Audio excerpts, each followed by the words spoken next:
7 cosas realmente extrañas y difíciles que Dios pidió a sus profetas.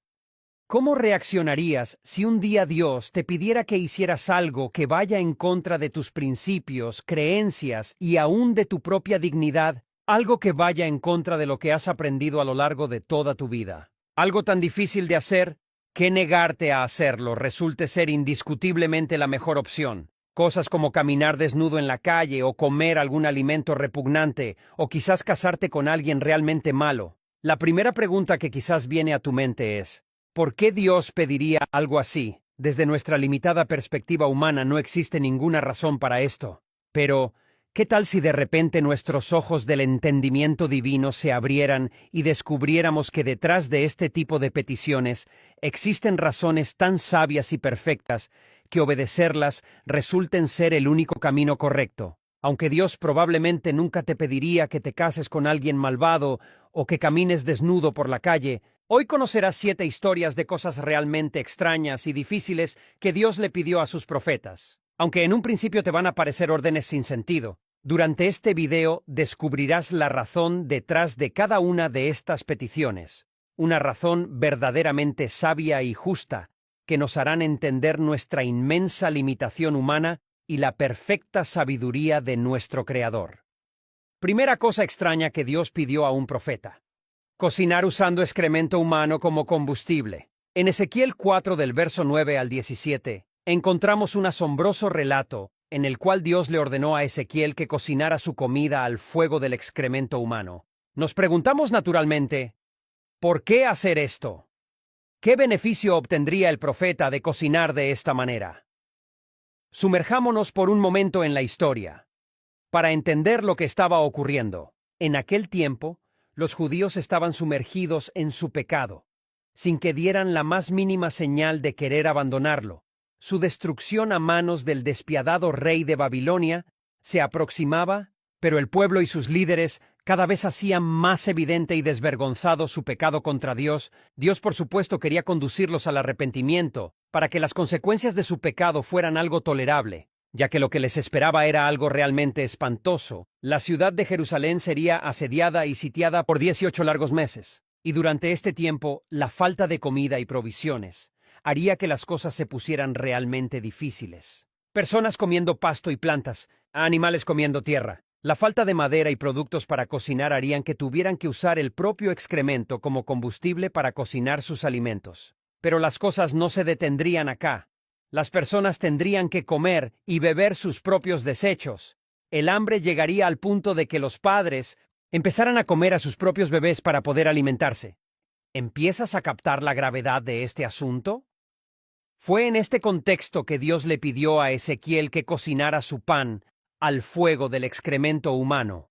Se trataba de un anuncio profético de lo que le esperaba al pueblo si persistía en su pecado. El profeta tendría que sufrir anticipadamente lo que ellos, años más tarde, tendrían que sufrir en carne propia. El mensaje debía causar una verdadera impresión en el pueblo, algo que les obligara a reflexionar sobre la gravedad de su pecado. Lo más sorprendente del mensaje profético es que Ezequiel era un sacerdote, y el pueblo sabía que él tenía por ley prohibido comer cosas inmundas. El mensaje realmente debió haber retumbado en sus cabezas.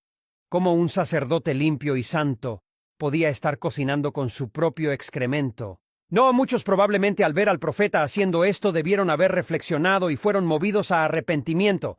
Así que, aunque no era nada bueno para Ezequiel hacer esto, para el pueblo era algo muy bueno. El mensaje conduciría a muchos al arrepentimiento. Muchos probablemente huyeron como forasteros a otras tierras e incluso se entregaron voluntariamente en manos del rey de Babilonia, algo que Dios también había estado pidiendo. Sin embargo, una pregunta nace de manera natural cuando entendemos las cosas de esta manera. ¿Por qué el profeta Ezequiel tenía que sufrir anticipadamente las consecuencias del pecado de su propio pueblo? ¿Acaso existe una relación que desconocemos entre el ser profeta, el pecado del pueblo y el sufrimiento? Pasemos a la segunda cosa extraña que Dios pidió a un profeta. Tal vez nos ayude a entender mejor este asunto. Segunda cosa extraña: caminar durante 3 años descalzo y desnudo. Esta historia se encuentra registrada en Isaías 20. En una época de gran agitación y confusión, el profeta Isaías recibió una llamada inusual de parte de Dios fue instruido a caminar desnudo y descalzo por 3 años, como una señal profética de lo que vendría sobre Egipto y Etiopía. ¿Pero qué estaba ocurriendo realmente? Asiria era un gran enemigo que amenazaba con invadir y tomar el control de la ciudad de Jerusalén, pero los judíos tenían grandes aliados militares en esta batalla, y no estaban dispuestos a rendirse ante los poderosos asirios. Egipto y Etiopía eran dos de sus grandes aliados en los cuales los israelitas se apoyaban, pero esta situación no agradaba a Dios en lo absoluto. «Maldito el hombre que confía en el hombre», era el mensaje de Dios para el pueblo. Ellos debían poner su confianza en Dios. Él era capaz de protegerlos de los asirios, pero ellos se habían olvidado de él, y habían empezado a confiar más en el poder militar de estas dos naciones. Seguir confiando en estas dos naciones les representaría su destrucción. ¿Entiendes la importancia de esto? En este contexto, el profeta Isaías fue instruido a caminar 3 años descalzo y desnudo como una señal profética de lo que ocurriría a estas dos naciones. Esto debía haber provocado una verdadera impresión en el pueblo. Era un mensaje que les tuvo que haber hecho reflexionar y arrepentirse de confiar en el poder militar de Egipto y Etiopía. Si estas dos naciones que eran tan poderosas tendrían que andar cautivas, descalzas y desnudas durante 3 años, ¿qué sería de ellos mismos que se apoyaban en ellos? El andar desnudo durante 3 años era algo realmente malo para el profeta, pero algo muy bueno para el pueblo, puesto que les haría reflexionar y apartarse del pecado de confiar en sus aliados militares. ¿Estás cayendo en cuenta de que se repite la misma situación del profeta Ezequiel? El sufrimiento del profeta redundaba en el bien del pueblo. Tal parece que el ser un líder de Dios entre el pueblo demanda un sacrificio que va más allá de nuestros principios y de nuestra dignidad. Demanda que entreguemos todo de nosotros, sin reservas, si esto resulta en que los demás salgan beneficiados. Tal vez cuando eras pequeño hayas soñado con ser un gran líder, pero ahora que ves las cosas de esta manera, ¿sigues pensando lo mismo? Al final de los 3 años, Isaías pudo vestirse nuevamente, y su honra y su honor fueron devueltos y continuó su ministerio profético. Pero su obediencia a esta extraña petición dejó una marca indeleble en la historia y demostró que, a veces, la obediencia a Dios y el peso del liderazgo puede requerir acciones inusuales y desconcertantes. Sigamos conociendo estas extrañas historias para descubrir más aspectos importantes de esta extraña relación entre los profetas, el pecado y el sufrimiento. Tercera cosa muy difícil y extraña: casarse con una mujer prostituta. La historia de Oseas y su matrimonio con una mujer prostituta se encuentra en el libro de Oseas en el Antiguo Testamento. Para entender completamente el contexto histórico de esta historia, es importante tener en cuenta la situación espiritual y social de Israel en ese momento. En el siglo VII a.C., Israel estaba experimentando un período de gran decadencia espiritual. El pueblo de Israel se había apartado de Dios y se había entregado a la idolatría y la inmoralidad. La nación estaba llena de injusticia, corrupción y opresión. En medio de este terrible paisaje moral, Dios llamó a Oseas para que fuera un profeta y mensajero de su palabra. Dios le pidió a Oseas que se casara con una mujer adúltera llamada Gomer, como un símbolo de la relación entre Dios y su pueblo. Esta unión simbolizaba la infidelidad espiritual de Israel hacia Dios. A pesar de la infidelidad de la mujer adúltera, Gomer, Oseas debía amarla y buscar su restauración. Solo imagínate cuán difícil debió haber sido para Oseas, un hombre santo,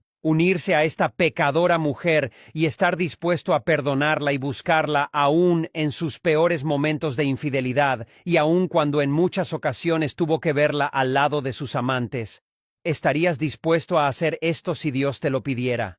¿Qué pretendía Dios con todo esto? Mostrarle de una manera vívida a Israel que, así como la infidelidad de Gomer, la esposa ramera, causó dolor y sufrimiento en su matrimonio, la infidelidad de Israel hacia Dios causó dolor y sufrimiento en su relación con él.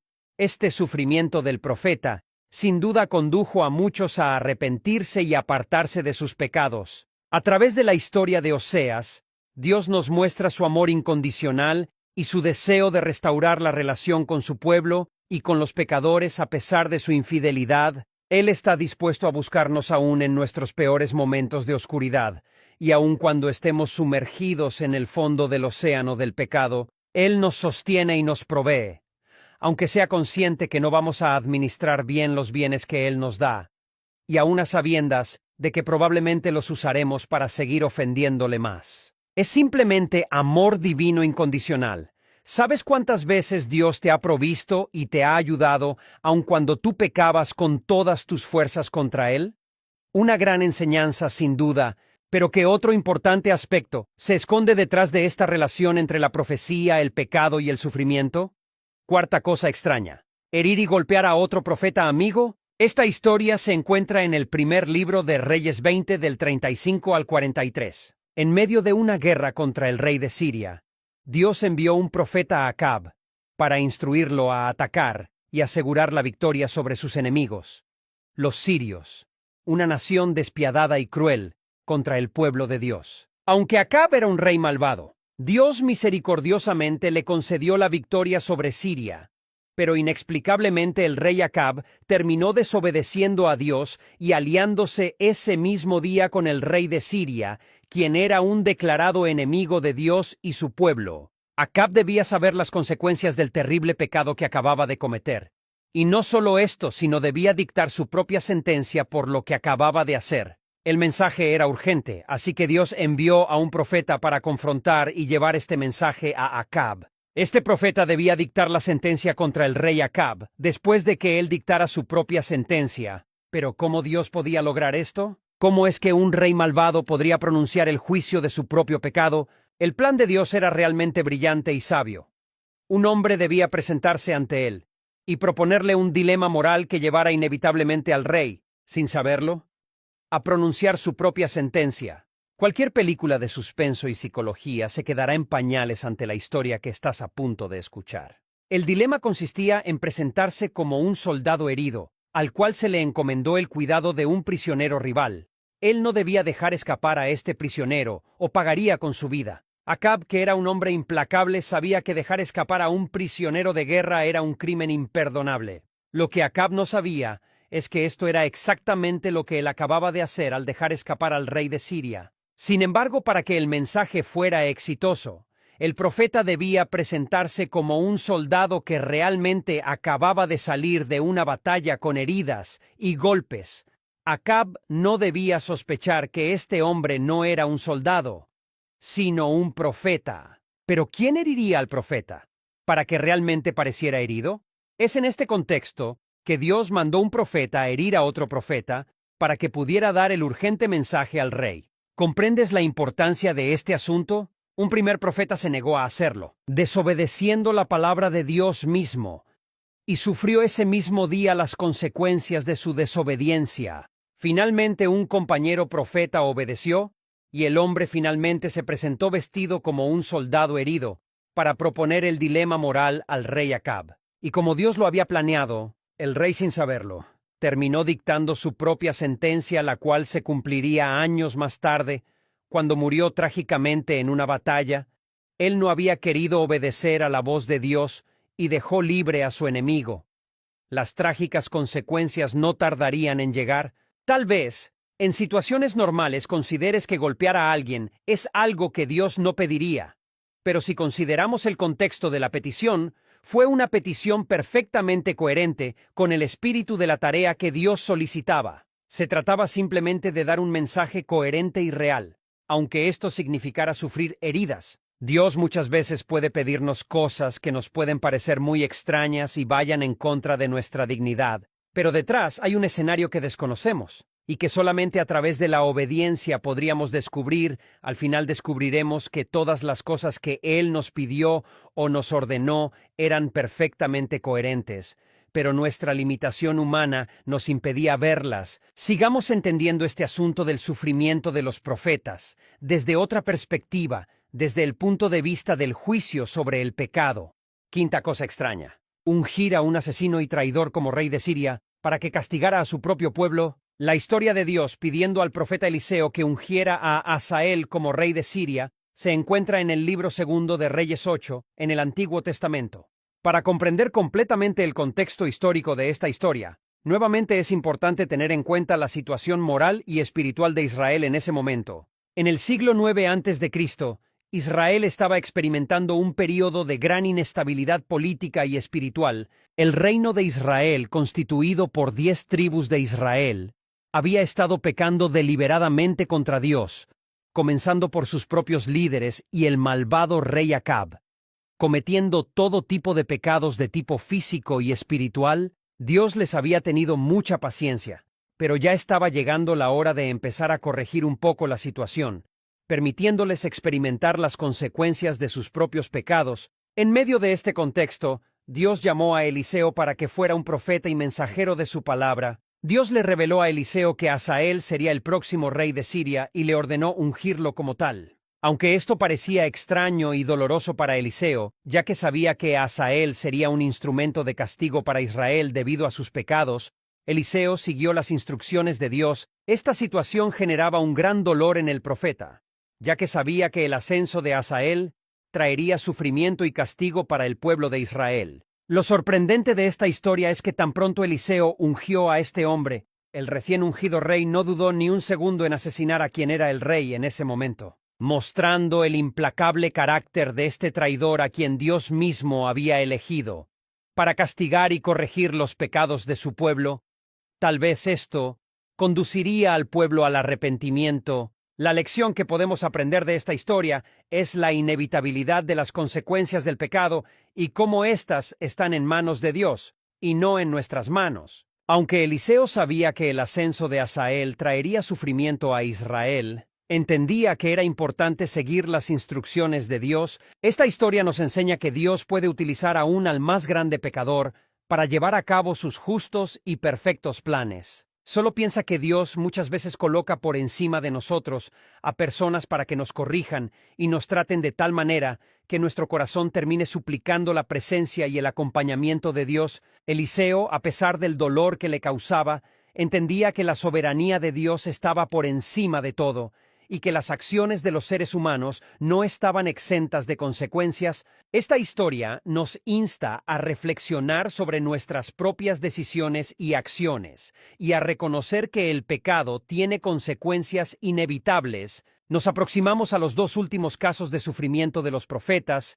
Miremos 2 aspectos más de este asunto. Sexta cosa extraña: comer un rollo de libro. Esta asombrosa historia se encuentra en el libro de Ezequiel, específicamente en el capítulo 3. El contexto histórico de esta historia es crucial para comprender su significado y la importancia de la obediencia de Ezequiel a la extraña petición de Dios. En ese momento, como en todas las veces anteriores, el pueblo de Israel estaba experimentando un periodo de gran rebelión y desobediencia hacia Dios. Ezequiel fue llamado por Dios para ser un profeta y mensajero de juicio para el pueblo de Israel, que se encontraba en un estado de pecado y alejamiento de Dios. La tarea de Ezequiel era proclamar la palabra de Dios, incluso cuando ésta implicaba mensajes de juicio y condenación para su propio pueblo. Pero como anunciar el juicio de Dios sobre su propio pueblo, si ni siquiera el mismo profeta lo entendía? Así que en este contexto, Dios le pidió a Ezequiel que comiera un rollo que contenía palabras de lamento, duelo y desgracia. Él debía comprender el mensaje que tendría que proclamar al pueblo de Israel. Aunque la petición de Dios era extraña y desafiante, era de suma importancia que Ezequiel siguiera las instrucciones divinas, ya que el acto de comer el rollo simbolizaba la internalización y comprensión profunda del mensaje de juicio que debía proclamar. La lección que podemos aprender de esta historia es la importancia de entender la palabra de Dios al tiempo que la leemos, para poder comprender lo que en ella se anuncia. Muchas veces leemos la Biblia como si fuera un simple diario o revista, sin comprender el verdadero significado que se esconde detrás de cada una de sus palabras. En ella encontraremos mandamientos y juicios de Dios que nos pueden parecer extrañas o difíciles de entender, pero es crucial obedecer y buscar comprender el significado detrás de esas instrucciones. Esta historia nos enseña que la comprensión profunda de la palabra de Dios es esencial para poder comunicar sus mensajes de justicia y redención de manera efectiva. Hoy en día muchas personas quieren proclamar la palabra de Dios y aún ser profetas de Dios, pero ¿cuántos somos capaces de entender realmente la palabra de Dios? Es un requisito indispensable. Si quieres ser llamado por Dios para esta tarea, el apóstol Santiago dijo: «Mas sed hacedores de la palabra, y no tan solamente oidores, engañándoos a vosotros mismos». Finalmente llegamos a la última cosa extraña y más sorprendente de todas las cosas que Dios pidió a sus profetas. Esta última nos revelará la verdadera naturaleza de las peticiones de Dios y el verdadero motivo por el cual nos parecen muy extrañas y sorprendentes a primera vista. Séptima y última cosa extraña: pedirle a su Hijo que se dejara maltratar y golpear en una cruz para redimir y rescatar a la humanidad de su propio pecado. Quizás hayas escuchado muchas veces esta historia, pero esta vez la miraremos desde otro punto de vista. Tal vez después de escuchar todas las historias anteriores, no te parecerá descabellada la increíble petición del Padre a su Hijo. Trasladémonos un poco al escenario de la eternidad. Jesucristo y su Padre eran completos y totalmente unidos. Jesucristo no tenía necesidad de salir de su gloria. Él tenía vida eterna al lado del Padre, y eso era suficiente. Sin embargo, un día el Padre le pidió que entregara su vida en rescate por la humanidad, y a cambio de esto recibiría un pueblo que le serviría fielmente en amor y gratitud por toda la eternidad. Aunque probablemente fue una petición muy difícil, pues se trataba de dejar su gloria y venir a sufrir a manos de los pecadores, Jesús entendió la petición del Padre. Puedes captar cómo esta historia tiene un elemento distinto de todas las que hemos visto anteriormente. El Hijo realmente comprendió todo lo que pasaría y las humillaciones que debía pasar, así como la recompensa que recibiría por su obediencia. Él recibiría a cambio un pueblo comprado a precio de su propia sangre. Sin embargo, y aunque Jesús comprendió esta petición en la eternidad, cuando decidió encarnarse fue sometido a tal debilidad que, estando en su carne, pidió no pasar por este momento. Su conocida petición: «Padre, si es posible, pasa de mí esta copa», revela que, estando en su carne, él realmente no quería pasar por este momento. ¿Entiendes el punto de esto? La razón por la cual nosotros muchas veces no entendemos las peticiones que Dios nos hace es simplemente por nuestra debilidad y limitación humana. Esta es la razón de que los 7 casos que acabamos de ver nos parecen sorprendentes e inexplicables. Es nuestra falta de entendimiento de la forma como Dios hace funcionar el universo. Si nos trasladáramos un poco al escenario celestial y pudiéramos ver las cosas desde la perspectiva de Dios, sus peticiones serían fáciles de entender. Pero entre tanto, continuamos en este cuerpo humano, sufrimos de una crónica limitación visual de las cosas espirituales que no nos permiten ver las cosas en su perspectiva real. ¿Es esta limitación la razón por la cual Dios nos pide que cada día confiemos en Él? Él tiene un panorama completo y verdadero de cada situación. El entender esto nos puede liberar de cuestionamientos a las órdenes y decisiones divinas, y nos permite arrojarnos sin miedo en los brazos de nuestro amoroso Creador. Él lo conoce todo y nos ama. Entender estas dos cosas es lo que nos puede permitir vivir una vida plena y abundante. Como dijo nuestro Señor Jesucristo: «Yo he venido para que tengan vida y la tengan en abundancia». Bendiciones y hasta un siguiente video.